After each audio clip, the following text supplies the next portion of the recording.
So I have been wanting to do this episode for quite some time, but now that things are slowing up in New York and we are on our way to a lockdown, it is time to start focusing on more episodes where I'm going to be back inside the house, plus it's getting cold outside.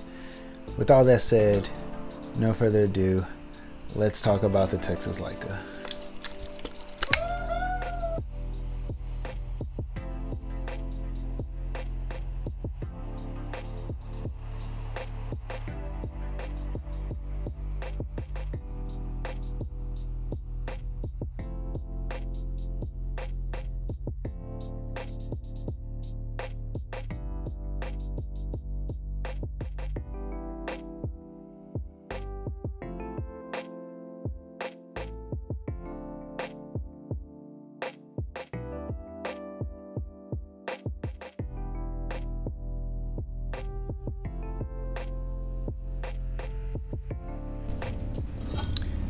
So originally I bought this camera. I've had this camera for about 2 years, going on 2 years. And the moment I bought this camera, I knew that it was gonna be something special. I was eager to get back into medium format, and I wanted a system that would be perfect for my lifestyle, which at the time still kind of was a lot of traveling. And so I wanted a medium format image, but I wanted something that I could throw in my backpack and hop on a plane and take on a day out of shooting without it being super cumbersome and super heavy. And I found it in this, and I never looked back. Obviously, there are things like the Mamiya 7, the Mamiya 6, which are very similar, actually probably better cameras than this, if to be quite honest. Maybe not from the lens perspective and the actual image perspective, but I think ergonomically it's a better camera, and it's just, I think it looks a little bit better. But you're also paying 10 times as much money for that camera, which is another point of the Texas Leica. You really get a steal with this camera. If you hop on eBay, I think you can grab this medium format, which is a 6x9 negative, for about $500, maybe even less, depending, it's eBay, you never know. Versus the Mamiya 7, which I think it's about $3,000. The Texas Leica comes with a 6x9 negative. You get 8 shots per roll, and some of you may find this as super limiting and maybe something you're not interested in. Maybe you want some more shots. And at first I was a little nervous. Saying you get 8 shots per roll, immediately you think about how much money you're gonna spend just for 8 photos. And yes, I thought the same thing. But then immediately once I bought the camera, once I shot my first few rolls, I realized how much intention I would have to have when I click this shutter button. I knew I was gonna have to slow down completely, or else I'm just wasting money. It also led me down the road of scanning my own film, because it was gonna be way too expensive to drop off at Luster Color House, 20 bucks a roll just for 8 shots.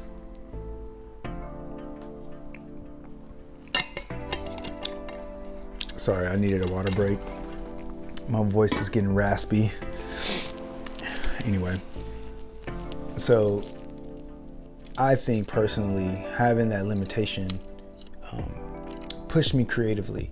It made me think deeper about the photo, and it put me in a position to be more of a craftsman when it comes to photography, slowing down, making sure I get the perfect shot. And yes, film in general does that anyway, but obviously the less photos you have per roll, the more intention you need. So sure, you could look at it as a super limitation, or you could look at it as a opportunity to push yourself creatively. I chose the latter.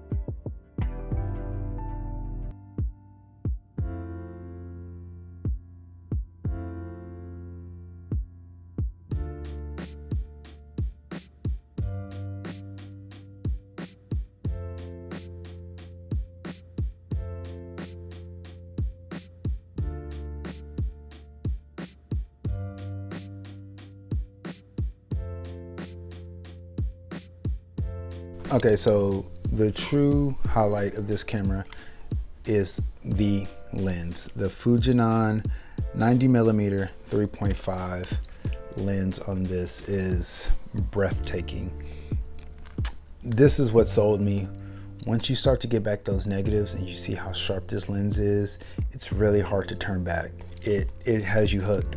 You get that beautiful medium format dreamy look. Obviously the negative at 6x9 is the biggest negative you can get until in medium format system.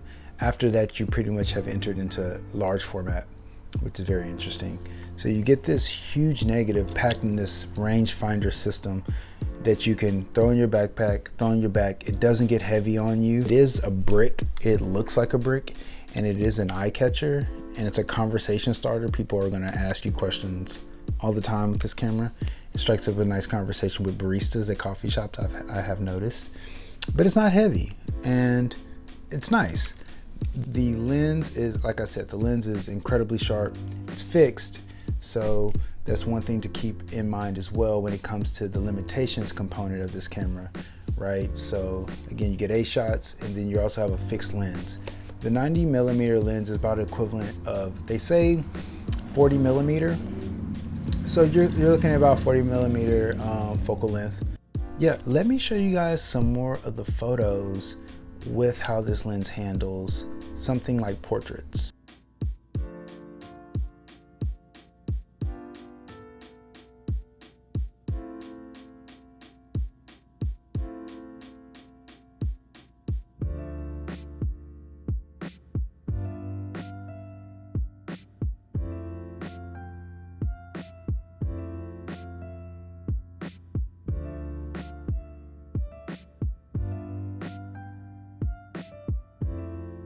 All right, so a couple of quirks with this camera.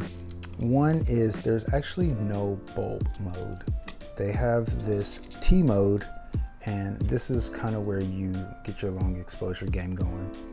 You flip it into T mode, and then from there, this is where it gets weird. There's actually a couple other cameras who do this, but this is where it gets weird. So you put it in T mode, and you throw in your shutter release cable, and then you hit your shutter release cable. You know, 8-second exposure, 16-second exposure, whatever it may be.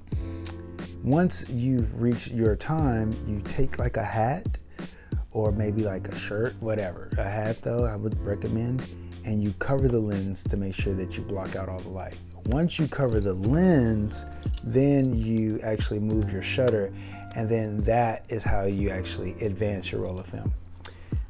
That's one of the quirks. Another interesting, cool quirk, I think, for this camera is that it has 2 shutter buttons. So you can fire your shutter the traditional way, right here at the top. Then it also has one that's right here on the front of the camera. And this is a nice design element because they thought about it, because it's such a brick, it's so big, it would be hard to shoot in portrait orientation and trying to hit the button here. So they basically gave you a nice shutter button here, which makes it super seamless and really easy on your hands to shoot in portrait orientation mode. Also, it has this lock button, which has saved me a few different times. So if you're not shooting, keep it in lock mode. That will help avoid wasting one of the 8 shots you already have. Lord knows you need them all. But this has saved me a few times. And so yeah, so you put it in lock mode and it won't fire, which is nice. So yeah, that's it with the quirks. I don't think there's any other quirks.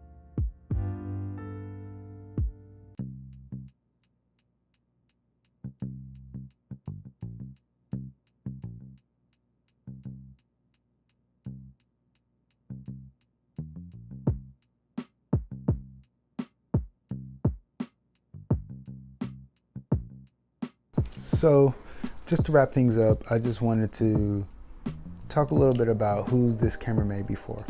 I personally think this camera is for everybody. Yes, you could get more of an entry-level system that has more autofocus, more bells and whistles, light meters, things like that, that'll probably make the transition into medium format a little more comfortable. But the price point on this kind of hits you in a place where it falls right back into entry level. Yes, there's no changing of the lens. It's a fixed lens. There's no light meter built in. You need to light meter yourself. There's only 8 shots versus 12, right? There's these things that I would definitely think it's on the other end of the medium format system, more of out of the novice and more in the expert range.